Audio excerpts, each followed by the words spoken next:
Kaixo, eguerdion! Hau da gure frackingaren aurkako nazioarteko egunerako egin dugun ekarpena fracking aiaraldearen aldetik edo antolatuta.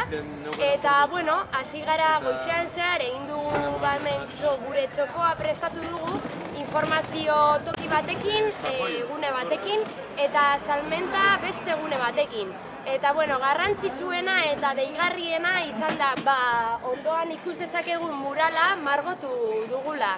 Zergatik, frackingaren aurkako borroka epe luzekoa delako. Orduan, bueno, fracking ez hemen ez inon.